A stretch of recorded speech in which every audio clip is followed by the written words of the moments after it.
Our first example for equilibrium, where we're going to be looking at both the sum of the forces and sum of the torques equals 0, is this wheelbarrow problem, where we are given that Stephen is pushing his sister Joyce. So I'm just reading along here. And the wheelbarrow hits a brick. The brick is 8 centimeters high, makes an angle of 15 degrees with the horizontal. The handle makes an angle of 15 degrees with the horizontal. The total downward force in this problem is 400, so we're not given just the mg, it's the mg of everybody. Joyce, the wheelbarrow, the wheel, everything. And is that it? The radius of the wheel we are given. And let me tell you also, please do not write in the r here. So you'll see on the next page of notes I move this r. So squeeze it in up here if you could. Okay? All right. So as you can see, we're going to do this step by step, so I don't have a whole lot annotated on this first page other than the basic forces. It's not even all of the forces. The basic forces. We have mg and we have force push.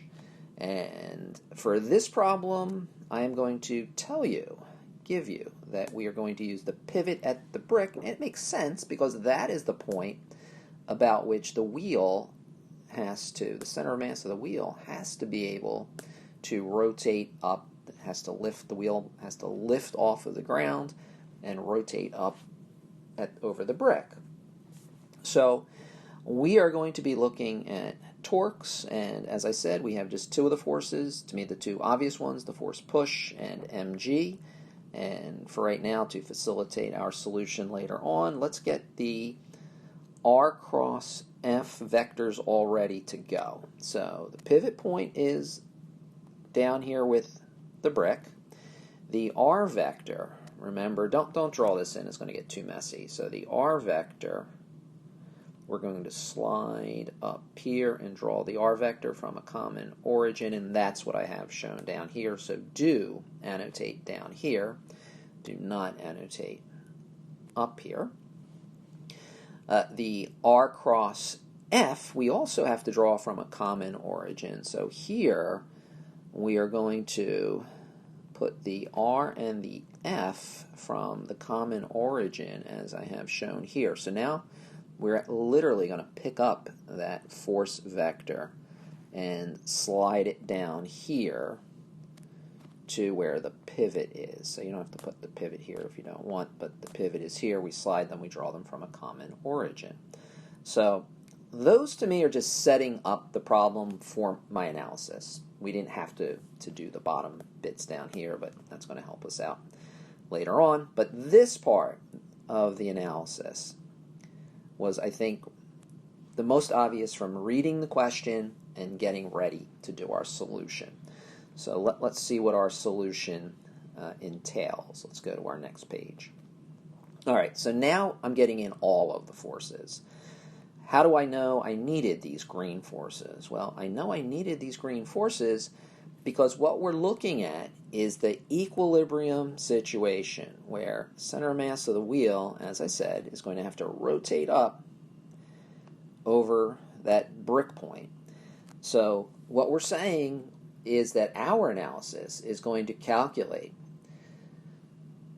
the perfect balance where the sum of the forces, sum of the torques are 0, and if we go a smidge above, that wheel is going to rotate up over the brick. So we need to work with sum of the forces, sum of the torques equals 0. And the issue we have is that the force push has a downward component. Our total mg has a downward component.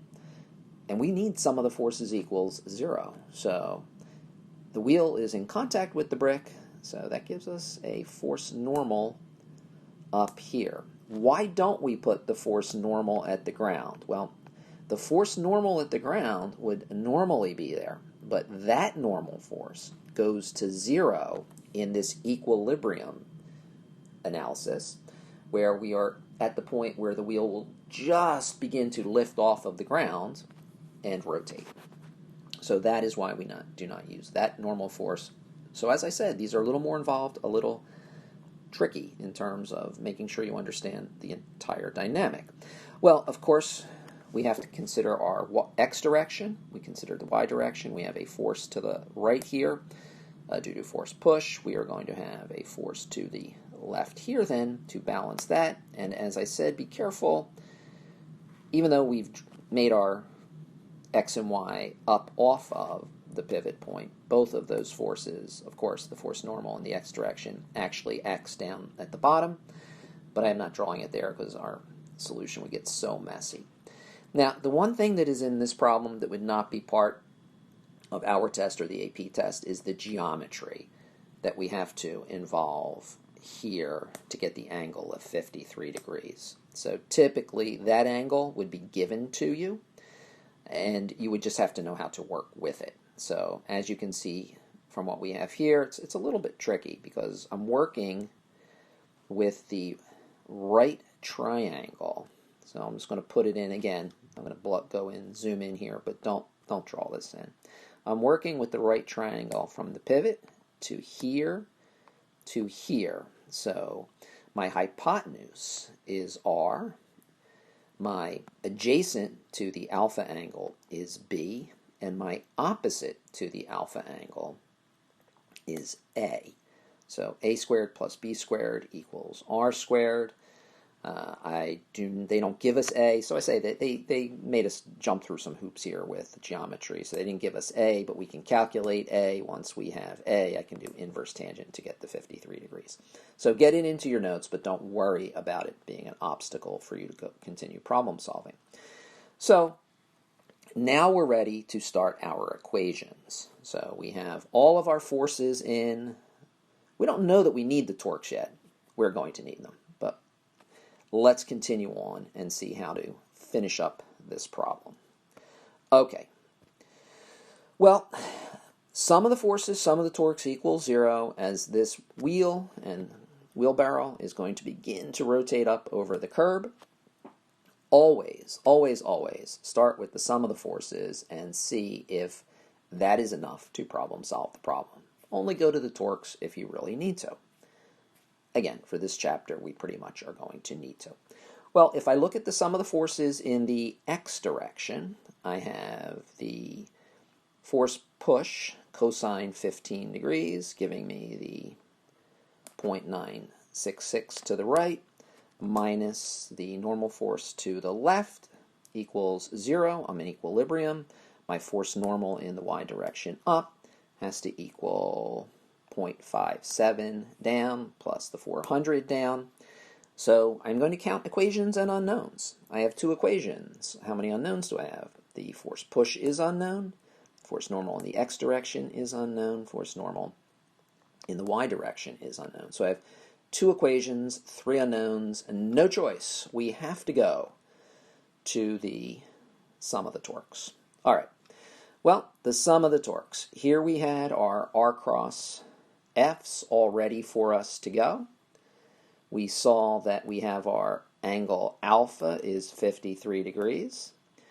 The geometry, I will leave it to you to confirm that the 37 and 90 are correct, that the 127 and 158 is correct. So my vectors are drawn from a common origin.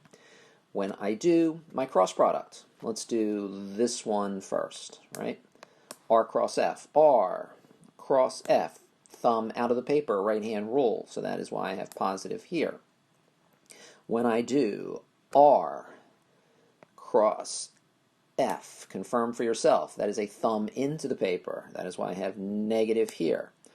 I have used my sine thetas in my cross product, drawn from common origin. So make sure you dot your I's, cross your T's, do your cross products correctly. We now have established three equations, three unknowns. We will put them into our 3x4 matrix, as it says here. We will hit row reduced echelon form. So please, again, pause the video here if you need to. Do your 3x4 matrix. Confirm that everything in this problem is making sense to you based on our prior knowledge and what is presented here. And of course, ask me any questions. if something does not sit right.